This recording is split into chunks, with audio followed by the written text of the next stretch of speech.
Good morning, students.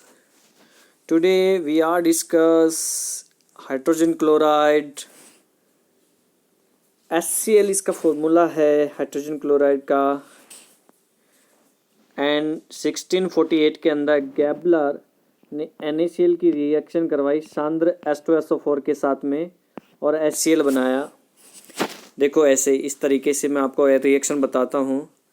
ये NaCl है, reaction with सांद्र H2SO4। H2SO4 को मैंने ऐसे लिख दिया SO4, ठीक है कि नहीं, HHSO4। यहाँ से ये निकल गया HCl, बचा क्या, एक तो NaHSO4 sodium bisulphate plus HCl। तो इस तरीके से गैबलर ने गर्म करा था, इसको गर्म करके इन दोनों कंपाउंड्स को और HCl बनाया था सबसे पहले 1648 में। नेक्स्ट विरचन है, ये विरचन यानी बनाने की विधियां, विरचन। तो विरचन देखिए वही विधि है जो अभी मैंने बताई आपको, गैबलर द्वारा प्रयोगशाला के अंदर NaCl की क्रिया सांद्र H2SO4 के साथ 420 केल्विन पर गर्म किया इसको, देन सोडियम बाइसल्फेट और HCl बनता है।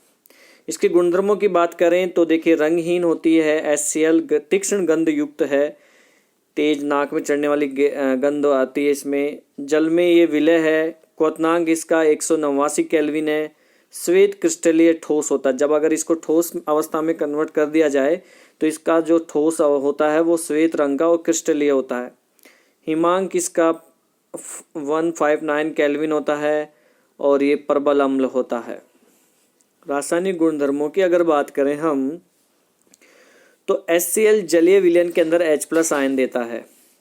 जलीय जो विलयन है उसके अंदर ये H+ आयन देता है। देखो मैं आपको बताता हूँ, ये HCl है, जल के अंदर ये H+ एंड Cl- आयन देगा, H+ हाइड्रोजन आयन और Cl- क्लोराइड आयन।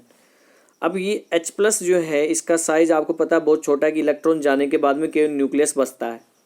तो ये क्या करता है, H2O मॉलिक्यूल, H2O जो अणु है उसके साथ ये जुड़ जाता है H+ आयन छोटा साइज होने के कारण, और ये बनाता है H3O+ हाइड्रोनियम आयन। इसको हाइड्रोनियम आयन कहते हैं, ठीक है स्टूडेंट्स। चलो वापस गुणधर्म पे आते हैं आगे। अगला गुणधर्म है HCl जो है अमोनिया के साथ क्रिया करके, HCl अमोनिया के साथ क्रिया करके अमोनियम क्लोराइड देता है। सीधी सिंपल सी रिएक्शन है ये, अमोनिया के साथ क्रिया करी और अमोनियम क्लोराइड दे रहा है। ये कह रहा है 3:1, ठीक है कि नहीं। इसमें आप केवल इतना ध्यान रख लें, देखो मैं आपको बता देता हूँ यहीं पे 3:1 में 3:1, 3:1। यहाँ पे सांद्र लेना है अपन को HCl 3 अनुपात में, तो और 1 अनुपात में सांद्र HNO3, दोनों को मिक्स कर लेंगे तो एक प्रबल अम्ल बन जाएगा। पहले से ये प्रबल है दोनों, और स्ट्रॉन्ग बन जाएगा। इसके अंदर गोल्ड और प्लेटिनम धातु मिक्स हो जाती हैं, गल जाती हैं इसके अंदर, ठीक है कि नहीं। और इस मिश्रण को बोला जाता है, ये जो मिश्रण है इसको बोला जाता है एक्वा रेजिया, ठीक है कि नहीं, या फिर आप इसको अम्ल राज भी बोल सकते हो, अम्ल राज भी बोल सकते हो, ठीक है स्टूडेंट। अगली जो रासायनिक अभिक्रिया है इसकी वो है, ये देखिए आप यहाँ पे मैंने जो बताया एक्वारेजिया में उतना ही आप याद रख लें, इसकी ज़रूरत नहीं है अपन को। यहाँ पे 4 नंबर की रासायनिक अभिक्रिया है कि ये HCl जो है कार्बोनेट, हाइड्रोजन कार्बोनेट सल्फाइड से क्रिया करके अपघटित हो जाता है, इनको अपघटित कर देता है, मतलब कार्बोनेट, हाइड्रोजन सल्फाइड और हाइड्रोजन कार्बोनेट और सल्फाइड को अपघटित कर देता है। तो देखो फर्स्ट रिएक्शन के अंदर आपको बता रखा है कार्बोनेट है, सोडियम कार्बोनेट HCl के साथ अभिक्रिया करके अपघटित हो गया H2O, CO2 और NaCl में। ये बाइकार्बोनेट है, HCl के साथ क्रिया करके NaCl, H2O और CO2 बना रहा है। ये सल्फाइड है, सोडियम सल्फाइड HCl के साथ क्रिया करके NaCl H2O और SO2 बना रहा है, ठीक है कि नहीं। उपयोगों की अगर बात करें तो उपयोग देखिए रंजक, कैलिक्रो प्रिंटिंग, टेनिन उद्योग में इसका उपयोग किया जाता है HCl का। क्लोराइडों के निर्माण में, क्लोरीन के उत्पादन में, प्रयोगशाला में काम आता है, औषधियों में काम आता है, अनेक रसायनों को बनाने में काम आता है, एक्वारेजिया बनाने में काम आता है। अब स्टूडेंट सबसे लास्ट में आता है 18 वर्ग के तत्व। पी ब्लॉक का अंतिम वर्ग है ये। इसके अंदर आपके जो तत्व आते हैं यहाँ पे लिख लेना आप, मैं जो बोल रहा हूँ। यहाँ पे हीलियम, नियोन, यहाँ पे आएगा आर्गन, यहाँ पे इसका सिंबल लिख लेना AR, मिस है यहाँ से, ठीक है कि नहीं। और यहाँ पे आ जाएगा हीलियम, नियोन, आर्गन, क्रिप्टॉन, यहाँ क्रिप्टॉन लिख लेना जिसका KR आ जाएगा। मैं इधर बता देता हूँ आपको सारी चीज़ें। फर्स्ट नंबर पे है आपका HE, हीलियम नाम है इसका। फिर है नियोन, इसका नियोन नाम है HNE। फिर है AR, आर्गन। फिर है KR, क्रिप्टॉन। फिर XE, जीनोन। फिर RN, रेडोन। हरभजन, नहरा, अगर, कर, जीरो, रन आउट। आउट में नीचे 118 नंबर का तत्व चला गया।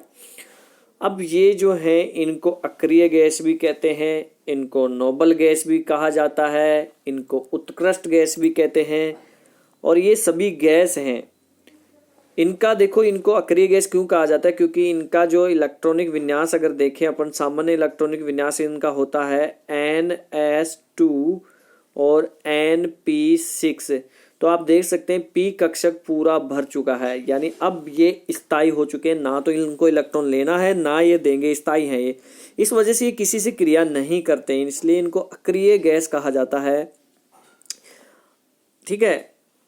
अब इनके सामान्य इलेक्ट्रॉनिक विन्यास मैंने आपको बता दिया, ये साथ में इसका इलेक्ट्रॉनिक विन्यास की अगर बात करें डिटेल से तो आप देखिए इनका इलेक्ट्रॉनिक विन्यास जो है, ये इनका परमाणु क्रमांक लिखा हुआ है यहाँ पे 10, 18, 36, 54। ये इनका परमाणु द्रव्यमान लिखा हुआ है और ये इनका इलेक्ट्रॉनिक विन्यास है, ठीक है स्टूडेंट। तो आप देख लेना यहाँ से। मैं इलेक्ट्रॉनिक विन्यास कैसे निकालते हैं इसके लिए मैंने अलग से वीडियो बना रखा है, आप यूट्यूब चैनल पे जाके सर्च कर सकते हो मेरे पे। और ये है रेडोन, ये N जो है छोटा करें आप, RN, सेकेंड अक्षर छोटा होता है, रेडोन लास्ट, इसका इलेक्ट्रॉनिक विन्यास है ये। अब इसके अंदर जो है एक चीज़ मैं आपको बता दूं कि P ब्लॉक के तत्व हैं, क्योंकि अंतिम इलेक्ट्रॉन P कक्षक में आता है। P कक्षक लास्ट ऑर्बिटल, P कक्षक जो है लास्ट कक्षक होता है इसमें। लेकिन हीलियम जो है अपवाद है। देखो हीलियम जो है अपवाद है, क्योंकि इसका परमाणु क्रमांक कितना है, 2 है, और इसका इलेक्ट्रॉनिक विन्यास हो जाएगा 1s2। तो अब देखिए 2 S के अंदर आ रहा है, इलेक्ट्रॉन किस में आ रहा है, S में आ रहा है, P तो है ही नहीं, अपवाद है ये। लेकिन इसके गुणधर्म नोबल गैसों से मैच होते हैं सारे, इसलिए इसको नोबल गैसों के साथ 18 वर्ग में रखा गया है, ना कि S ब्लॉक में रखा गया है। उपलब्धता की बात करें तो उपलब्धता में देखिए रेडोन जो है, रेडोन के अलावा सभी उत्कृष्ट गैसें जो है वायुमंडल में लगभग 1% पाई जाती हैं, क्योंकि 78% नाइट्रोजन है, 21% ऑक्सीजन है, 0.03% कार्बन डाइऑक्साइड है, बाकी का जो बच गया उसमें 1% लगभग यही गैसें हैं। इसके अलावा मुख्य रूप से आर्गन जो है 0.93% पाई जाती है। हीलियम का प्राकृतिक स्रोत जो है प्राकृतिक गैस है। हीलियम का जो मुख्य स्रोत है प्राकृतिक गैस, पेट्रोलियम के पेट्रोलियम की जो खान होती है वहाँ पे प्राकृतिक गैस जो निकलती है उसमें हीलियम प्रेजेंट होती है, हीलियम भी होती है। इसके अलावा जीनोन व रेडोन एक दुर्लभ तत्व, यानी बहुत कम मात्रा में मिलते हैं, बहुत ही कम मात्रा में दुर्लभ है ये। इलेक्ट्रॉनिक विन्यास तो मैंने आपको बता ही दिया, इलेक्ट्रॉनिक विन्यास अभी थोड़ी देर पहले NsNP6 सामान्य इलेक्ट्रॉनिक विन्यास, और ये हीलियम अपवाद है।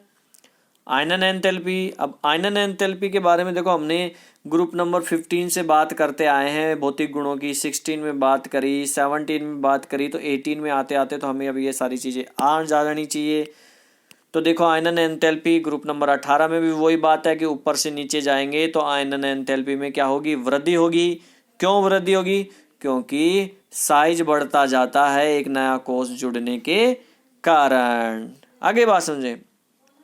अब एक चीज़ और है कि ये तो ना इलेक्ट्रॉन देते लेते नहीं है, इसलिए इनकी आयनन एंथैल्पी बहुत ज़्यादा होती है, क्योंकि इलेक्ट्रॉन इनको ना लेना है ना देना है, तो इलेक्ट्रॉन त्यागेंगे नहीं, ये स्थायी हैं। स्थायी होने के कारण ये किसी भी कीमत पे अपना इलेक्ट्रॉन डोनेट नहीं करेंगी, देंगी नहीं, इसलिए इनकी आयनन एंथैल्पी बहुत ज़्यादा है। अगर आपको इलेक्ट्रॉन निकालना है तो बहुत ज़्यादा एनर्जी देनी पड़ेगी।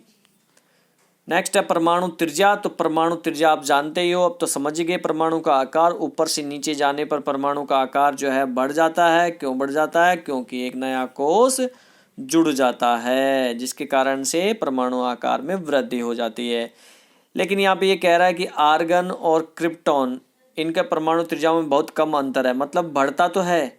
अगर ये आर्गन का है तो ये आकार क्रिप्टॉन का होगा थोड़ा सा बड़ा, ठीक है कि नहीं, लेकिन अंतर थोड़ा कम है। क्यों? क्योंकि यहाँ पे ये कह रहा है कि आंतरिक डी कोष भर जाता है। क्रिप्टॉन के अंदर आंतरिक डी कोष भर जाता है, जिसपे इलेक्ट्रॉनों पर, डी कक्षक के इलेक्ट्रॉनों पर नाभिक का प्रभावी आकर्षण बल ज़्यादा लगता है, जिससे परिरक्षण प्रभाव कम हो जाता है, तो वो इतना ज़्यादा नहीं बढ़ता, इसलिए अंतर कम होता है। इलेक्ट्रॉन लब्धि एंथैल्पी की बात करें तो देखो, इलेक्ट्रॉन लब्धि एंथैल्पी के बारे में मैंने आपको बताया था, इनका प्लस में और माइनस में इलेक्ट्रॉन लब्धि एंथैल्पी होती है, ठीक है कि नहीं। प्लस माइनस में इलेक्ट्रॉन लब्धि एंथैल्पी होती है। तो यहाँ पे आप ध्यान दें, मैंने बताया था अधातुओं की माइनस में होती है इलेक्ट्रॉन लब्धि एंथैल्पी। क्यों? क्योंकि वो एक इलेक्ट्रॉन ग्रहण करना चाहती हैं स्थायी होने के लिए, तो एक इलेक्ट्रॉन ग्रहण करते ही वो स्थायी हो जाएंगे, इसलिए इनकी माइनस में इलेक्ट्रॉन लब्धि एंथैल्पी होती है। परंतु यहाँ पे अगर हैलोजन्स की अगर हम बात करें तो हैलोजन में मैंने कहा कि पी कक्षक जो है पूरा कंप्लीट भरा हुआ होता है, इस कारण से ये अपना इलेक्ट्रॉन ना तो अपन इलेक्ट्रॉन त्यागती है, ना इलेक्ट्रॉन ये ग्रहण करेंगी, तो ग्रहण भी नहीं करती है बिल्कुल भी, ये सबसे ज़्यादा स्थायी हैं। इस वजह से ये जो है इनका धनात्मक होता है, ये अधातु है लेकिन इनका धनात्मक होता है, वो भी बहुत ज़्यादा, ठीक है कि नहीं, धातुओं की तरह बहुत ज़्यादा होता है। आगे बात समझ में।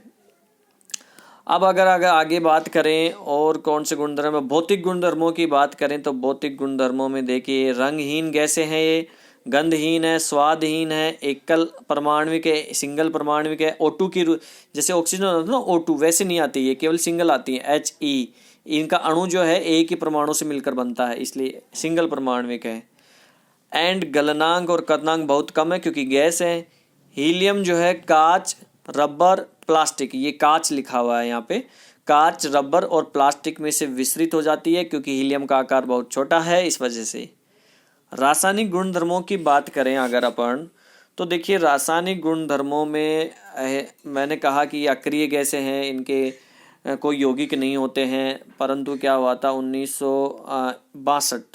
1962 के अंदर आते आते जो है 1962 के अंदर एक साइंटिस्ट थे जिनका नाम था नील बर्टलेट।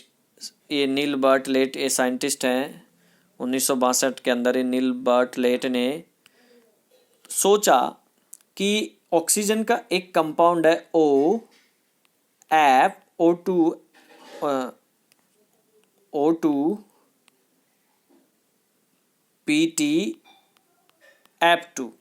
ये ऑक्सीजन का एक कंपाउंड है।